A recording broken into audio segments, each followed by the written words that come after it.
Dr. Omar Reda, welcome to Shrink Wrap Radio. Thank you, David. It's an honor to be with you. Well, likewise, and we're going to be discussing your book, The Wounded Healer, The Pain and Joy of Caregiving. But before we get into that, I'm just so interested in your background, your life, etc. And so maybe you can give us your personal backstory, if you will. Sounds good. Yeah, I wrote the book mainly because of my own personal encounters with trauma since a very early age. So, what introduced me to the medical field was when my sister, who was only 14, she died of brain cancer. I was only 6 years old at the time, but Wow. I decided to pursue medicine and I did very good in medical school. I thought I'm going to be a brain surgeon, but every time I go to the OR, I end up fainting on the floor.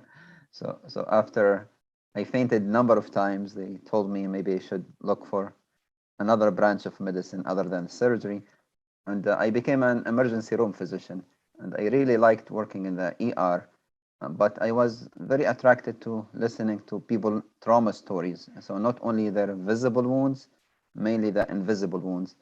And then my home country, Libya, went through a civil war in 2011, and I found myself going back and forth to refugee camps and war-affected areas, and uh, went through the Harvard program in refugee trauma. I got trained on how to take care of people who survived number of traumatic experiences, not only as individuals but also families and communities.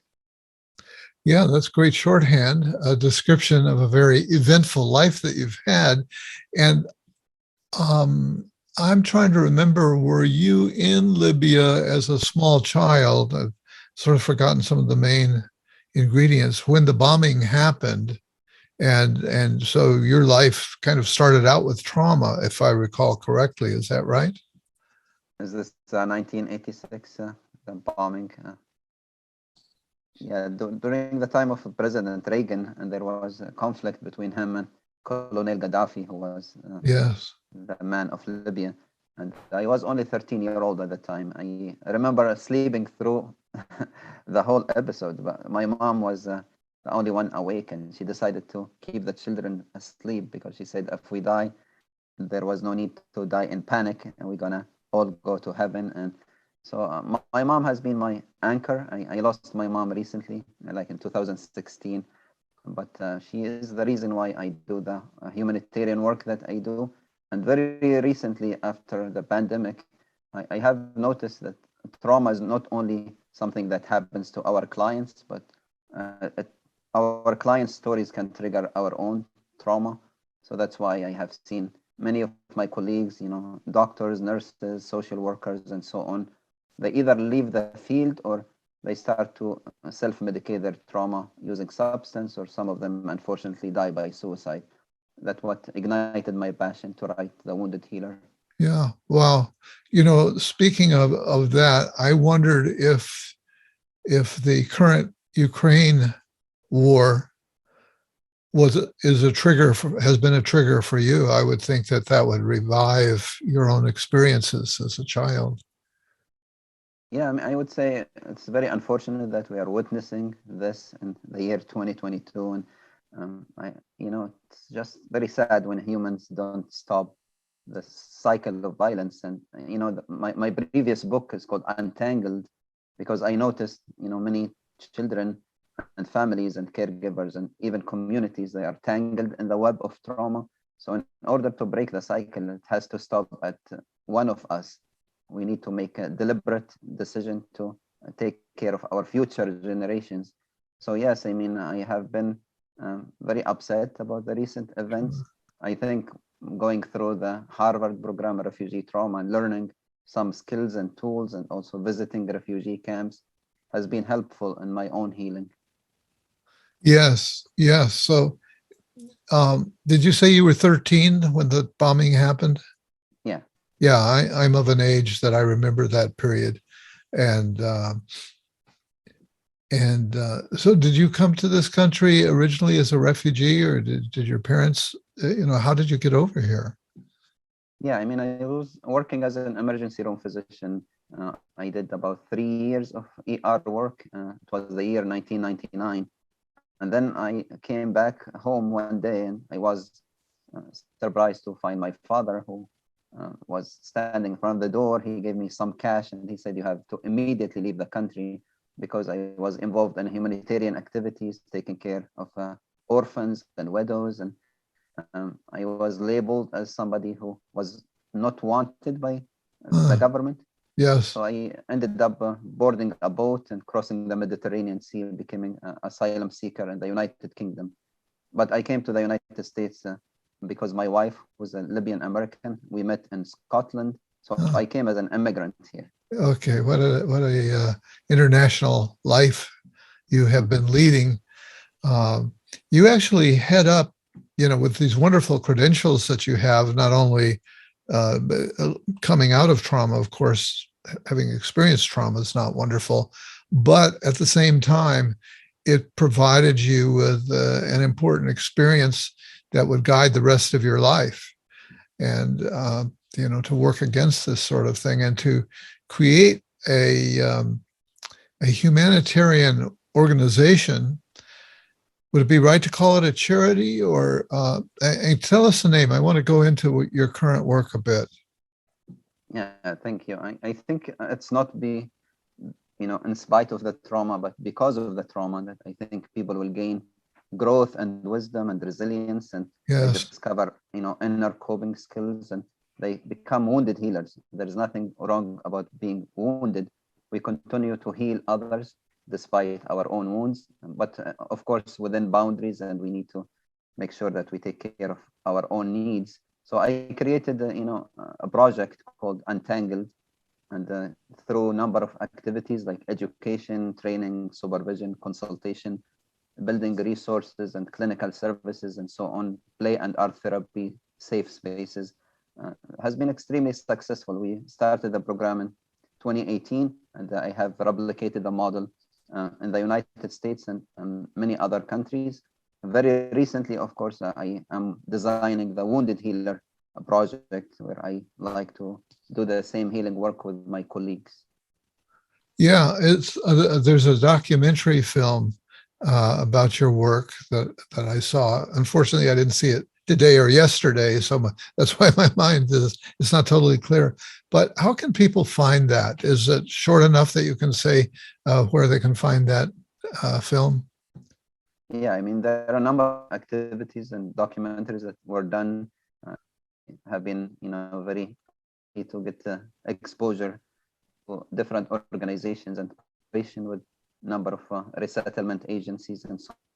So yes, they are available on YouTube using my name, just Omar, and you can find with the refugees, with the uh, Untangled, and also my current work with the verse. Okay. Is there something like called untangled.org or untangled.com where people can find your work? Yeah, so project.org, Untangledproject.org? Project Untangled. Projectuntangled.org. Okay. Normally I do this kind of thing at the end of the interview, but I didn't want it to get away from us. I just think that the work that you're doing is so important and so exemplary. And in many ways, I think your book is about burnout for trauma caregivers.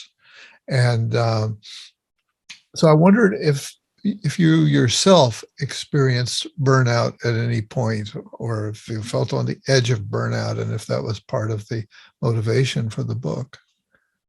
Yeah, absolutely. And of course, we go through stages. So before we completely burn out, many of us, we go through compassion fatigue and vicarious trauma and toxic stress, especially if you work in an environment that's not conducive for healing. But absolutely, I mean, I had my own version of PTSD, post-traumatic stress disorder, and going not only through the displacement process from my home country, but also coming to the United States in 2002 as a young Libyan, Arab, and Muslim man, and found America bleeding from September 11. So I became of the healing through interfaith dialogue and combating hate. And I was very privileged to write chapters in a book, Islamophobia and Psychiatry, and another book called Anti-Semitism and Psychiatry, because to break the cycle, really Yes. not buy into the divisive messages. Yes. I hope we don't lose our connection. I notice the audio is a little bit broken on your side. If we get disconnected, we'll just come back and get reconnected and go from there. Okay. Okay.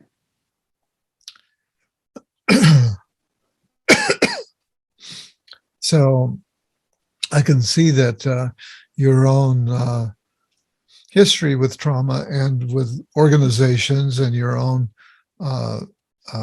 experience with feeling burnout happening, and yet in your book and the introduction to it, you are very clear about that you don't want this. The focus of your book is not going to be to rehearse all the negatives that are well known about PTSD and so on, but that you want your book to be about joy, and also that your book is written as intended as a resource for people who are working as caregivers, primarily with people suffering trauma, but I think it's applicable to many other situations where people are caregivers for dying parents or all sorts of situations. And so when I first encountered it, and I said, "Oh, the book's going to be a resource," and I wondered, well, resource, what does that mean? But as I went on, I have to say, your book is a resource. You really delivered on that, because it's got just tons of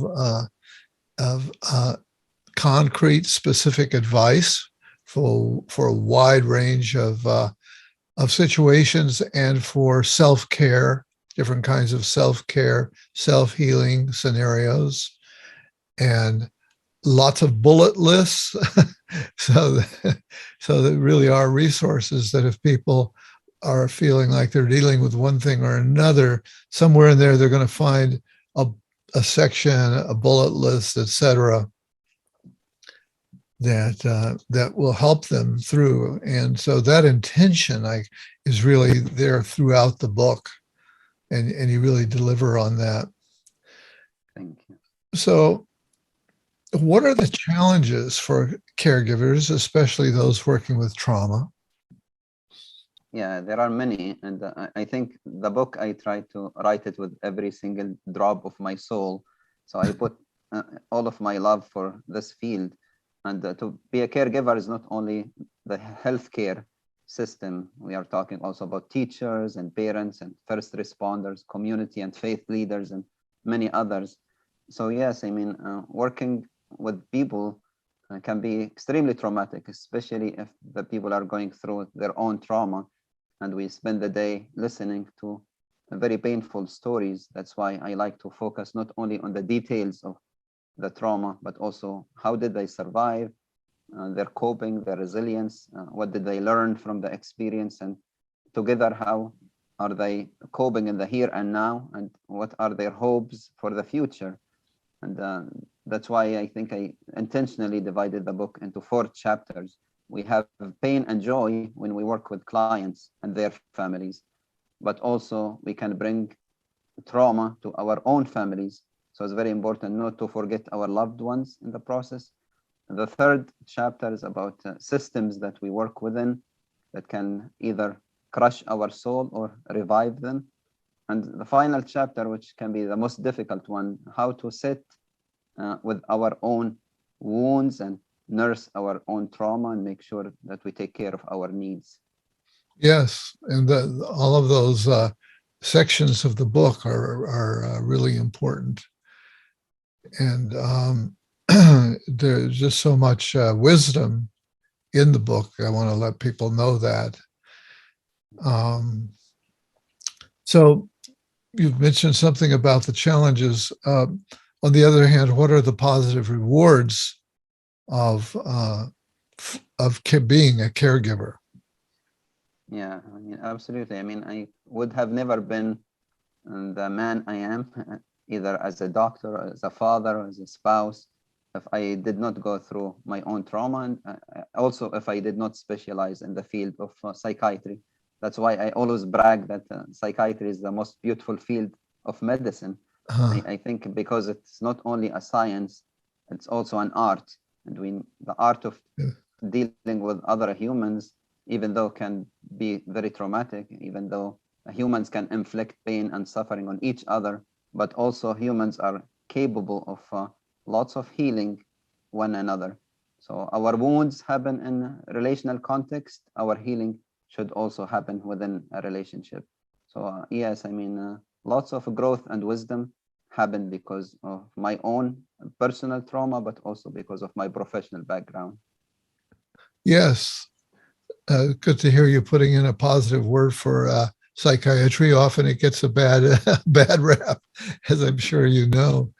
Um, so one of the ways that you said about writing this book that impressed me is that you conducted research among your colleagues who are working in your organization and I guess other organizations around issues relating to trauma. Tell us about this research that you went through. Who did you research, and how did you go about it? I mean, in order to really be authentic when you write something, you have to sit down with the local community that you are writing about. So I'm trying to write about my colleagues who are caregivers.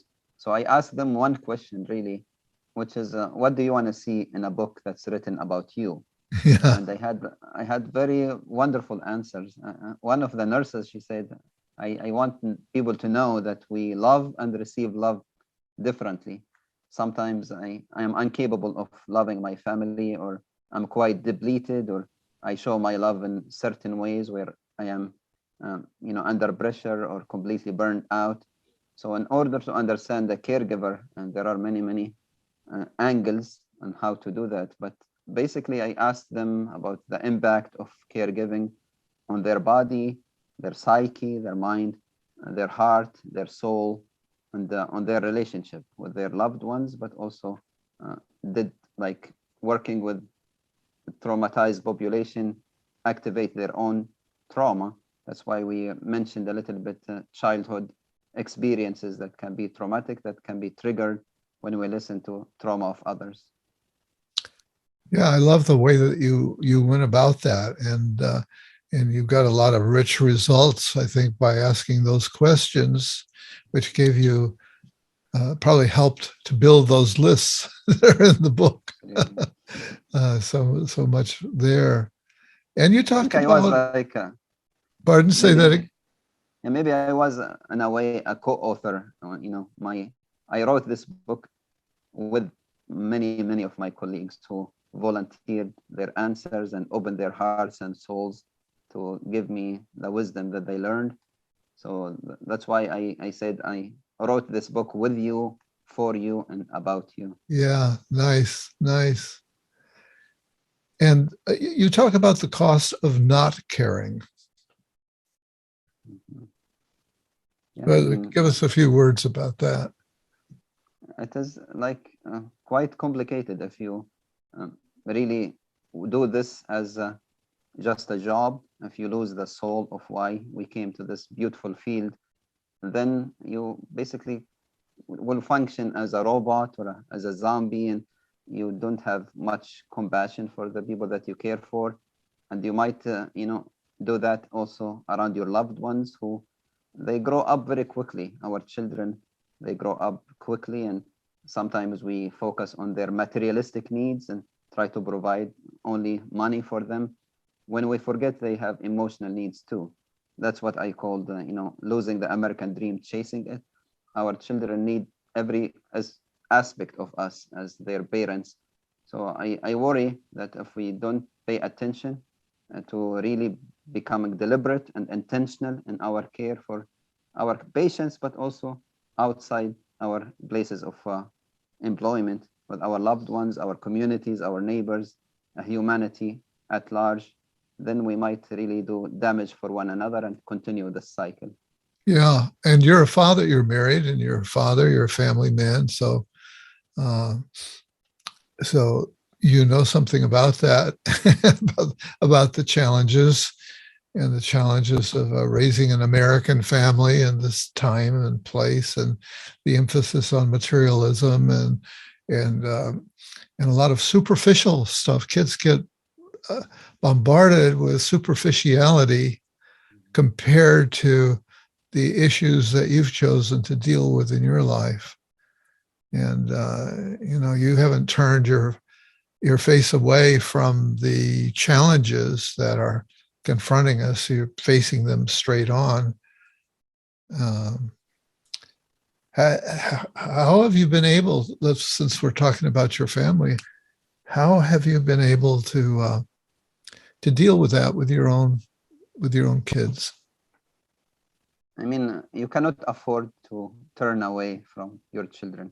And they grow up very quickly, and they are, very, very precious. And they are a trust that we need to take care of them. The most precious thing that were given to us by God is our children. And I think in order to provide a better world for them, we need to break the cycle.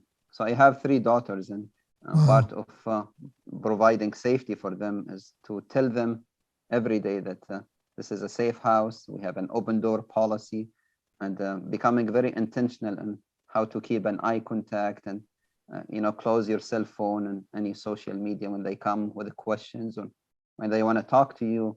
They are the most important person in the room, and just practicing safe touch and open communication, and that will eventually build trust and safety in the household and make them remember you as a safe father. And that's the most important thing I want my girls to remember about me when I am gone. Wow. Well, I've got 4 kids. I have 3 sons and a daughter.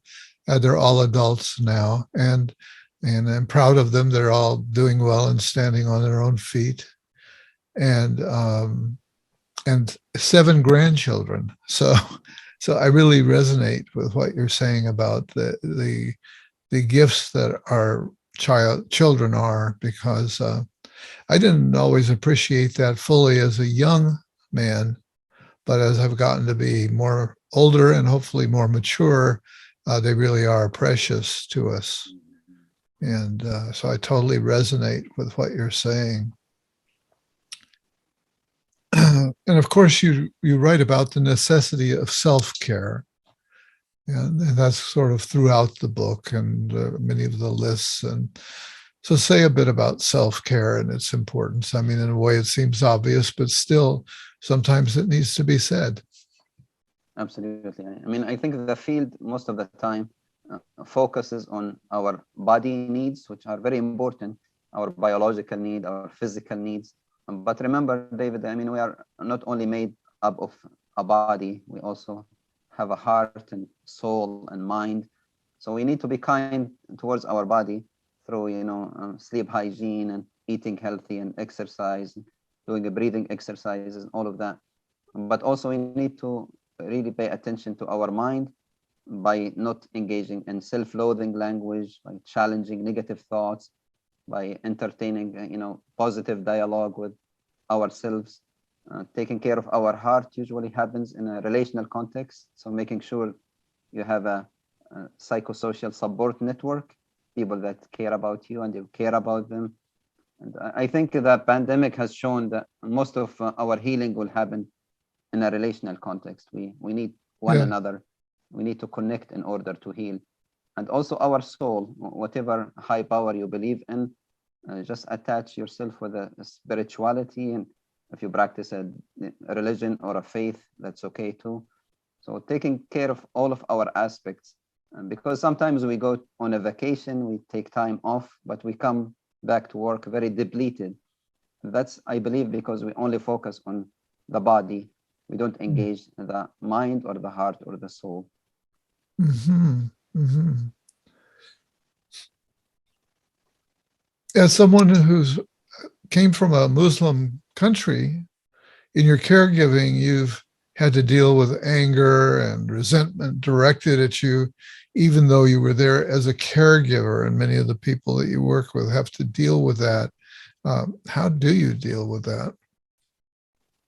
I mean, most people, they come from a place of misunderstanding.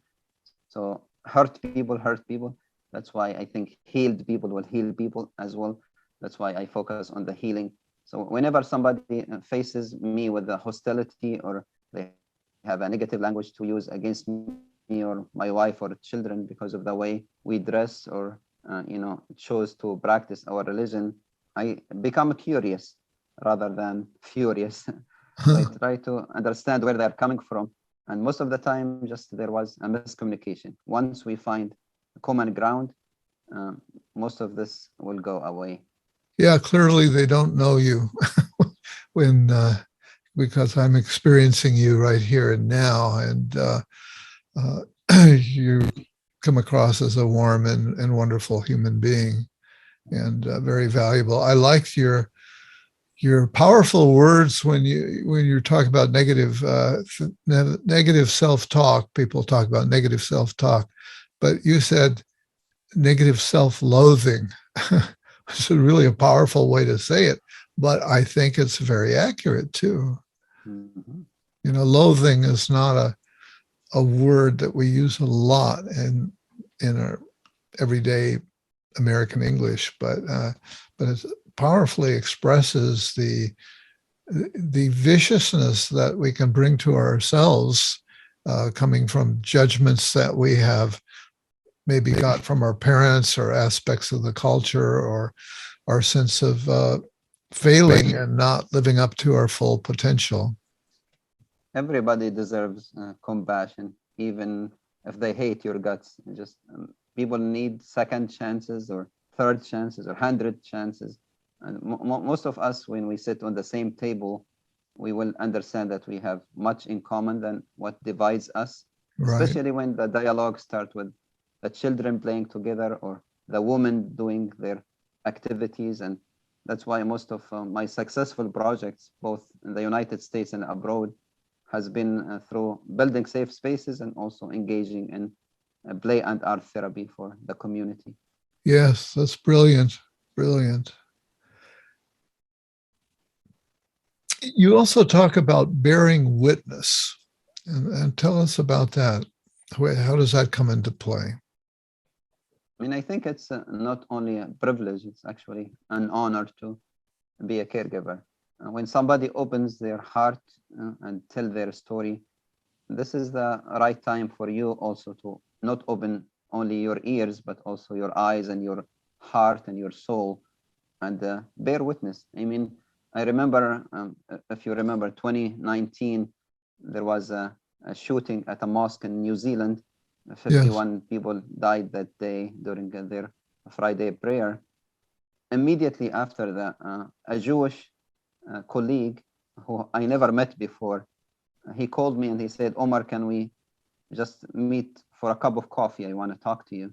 I didn't know what this was about. And when he introduced his own trauma story and his family going through the experience of the Holocaust and all of that, he said, Omar, today I don't want to talk about my story. He said, I'm here for you. I want to just listen to you and let you know that I'm bearing witness and I have a safe space if you want to. He told me, what do you want today? And I told him, you already provided what I needed today. And we really sat down together despite our different backgrounds, and we hugged each other and we cried together, and we found beauty in our diversity. And I think this is what people who hate you, they really lose on lots of beauty when they exclude you. I mean, we are very beautiful because of our diversity. We come in different shapes and colors and flavors, and we add the beauty to the American, dream if we just respect one another and learn how to celebrate each other. I love that story. That's a beautiful story. Um, you talk about the need to combat stress, and you mentioned an approach that you developed that you call the SGP. approach to combating stress. Tell us about that. Do you remember Yeah, that? It's in your book. I need to look at that chapter that I can prompt you. The S yeah, is space, G is yeah, grace, and grace, P is pace, peace. yeah. Yeah. It is pace actually. Yeah, so in order to heal, I think we need to provide space, offer grace, and also respect pace of how people present their stories and how they want to heal. So I just want to also focus that when we respect each other pace of healing, we should not be intrusive, but also we should not be neglectful.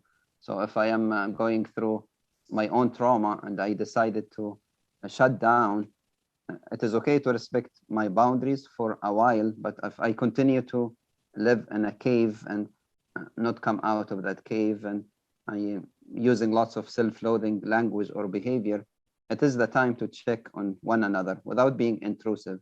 So in order to provide a trauma-informed approach, I think we need to really make sure that we provide safe space for one another, have lots of grace for each other's stories, and also meet people where they are within reason. So if somebody is shutting down completely, they might be now moving towards suicidal thoughts and behaviors, and we have lost enough colleagues for suicide. That's why I'm very vocal about this point, and that's Mhm. why I wrote this book. You talk about the therapeutic power of listening, and the story that you just shared with us also definitely illustrates that. Um, of listening is so important. I like the way in the story that you told that he briefly touched on his trauma, but then shifted it to you. And I was recently, somebody else I interviewed had talked about uh, uh, compassion and how to respond compassionately, empathy, expressing empathy. And one of the things that stood out for me is that he said it's not helpful when you say, "Oh, I know how you feel. I went through XYZ myself." And he says, "No, you don't know how they feel." Because we're all different and we all have a different experience. And so it's important to listen and encourage them to bring out their story so that you can understand their unique experience and give them the gift, the healing gift of listening. And that made a big impact on me. And you're reminding me of that right now. Yeah, and every story is unique and every story is worth listening to. So if somebody brings their own trauma, and I cannot say, oh, your trauma is insignificant compared to what I went through, uh, their suffering is real. If I don't even agree with their viewpoint, I can at least agree that they are struggling or suffering, and I can look at that with compassion. Yes, yes. Well, I think you've written a beautiful book and that you've succeeded in providing a resource, which you set out to do. And as I say, a lot of wisdom and humanity and soul in the book that you've written. So I wonder if there's anything else that you'd like to say here that hasn't come out yet. I mean, even though the book was written because I am a psychiatrist and I work in a hospital, it is not only written for doctors and nurses, even though these are very, very important heroes, especially at the time of the pandemic. I also want to remind all of us that we are caregivers in different capacities. So if you are a parent or a teacher or community leader or faith leader or first responder, this book is also written for you and about you. Very important. I want you to take care of yourself in order to be able and have enough energy to take care of everybody else. Well, that's a wonderful summation. Dr. Omar Rada, I want to thank you for being my guest today on Shrink Rap Radio. Such a privilege to meet you. Thank you, David. The privilege is mine.